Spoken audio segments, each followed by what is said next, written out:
के ठीक 12 बजे थे। बारिश लगातार खिड़की पर मार रही थी। पुराना घर अंधेरे में डूबा हुआ था।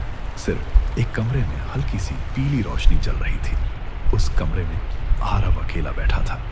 आरव शहर से बहुत दूर अपने दादाजी के पुराने घर में आया था। घर बहुत बड़ा था, लेकिन अजीब तरह से उसमें हमेशा सन्नाटा रहता था, जैसे दीवारें भी कुछ छुपा रही हों। दादाजी की मृत्यु को 3 महीने हो चुके थे। घर बेचने से पहले आरव को कुछ पुराने कागज और सामान देखने थे। उसी काम के लिए वह वहां आया था। उस रात जब घड़ी ने 12 बजाए, उसे ऊपर वाले कमरे से एक धीमी आवाज सुनाई दी। थक थक थक। आरव ने सिर उठाया। आवाज फिर आई। थक थक थक, जैसे कोई बहुत धीरे धीरे दरवाजा खटखटा रहा हो।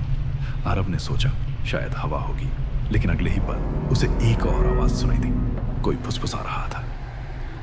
आरव, उसका पूरा शरीर ठंडा पड़ गया। वह धीरे धीरे कुर्सी से उठा, कमरे में रखा पुराना टॉर्च उठाया और सीढ़ियों की तरफ बढ़ा। लकड़ी की सीढ़ियां हर कदम पर कराह रही थीं। ऊपर का गलियारा लंबा था।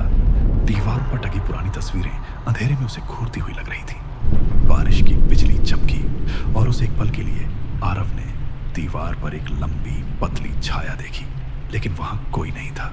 फिर से फुसफुसाहट हुई। पीछे मत देखना। आरव का गला सूख गया। अब उसे समझ नहीं आ रहा था कि वह वापस जाए या आगे बढ़े। तभी उसे याद आया कि दादाजी हमेशा कहते थे, घर के आखिरी कमरे में कभी मत जाना। आरव ने वह बात बचपन में कई बार सुनी थी। उसने कभी गंभीरता से नहीं लिया था, लेकिन आज घर का वही आखिरी कमरा उसे बुला रहा था। उसने टॉर्च की रोशनी आगे की। गलियारे के अंत में एक दरवाजा था। दरवाजा थोड़ा सा खुला हुआ था और उसी दरवाजे के नीचे से रोशनी बाहर आ रही थी। आरव का दिल जोर जोर से धड़कने लगा। उस घर में तो बिजली बंद, फिर अंदर रोशनी कैसे? वह धीरे धीरे आगे बढ़ा। हर कदम के साथ हवा और ठंडी होती जा रही थी, जैसे किसी ने गलियारे की सारी गर्मी चुरा ली हो। दरवाजे के पास पहुंचकर उसने टॉर्च की रोशनी अंदर डाली। कमरे में एक पुराना दर्पण रखा था और दर्पण के सामने एक कुर्सी। कुर्सी पर कोई बैठा था।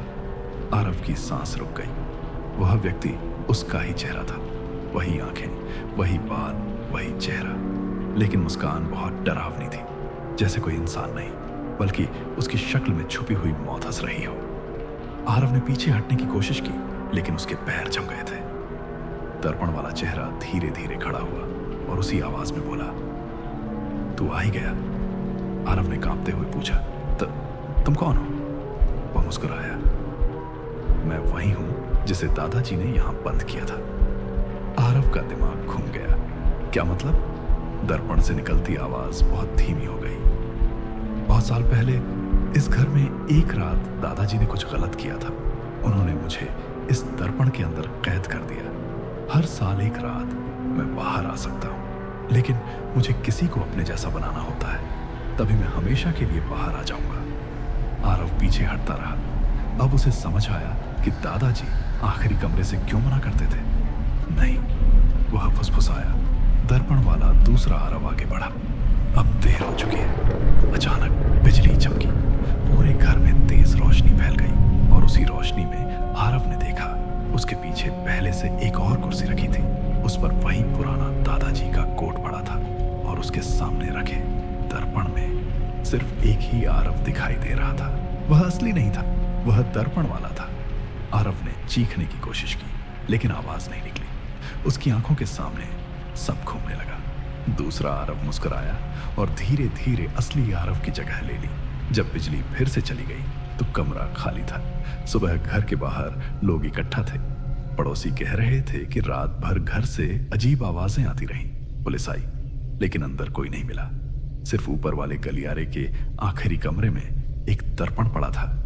दर्पण पर उंगलियों के निशान थे और नीचे धूल में किसी ने लिख दिया था, अब मैं बाहर हूं।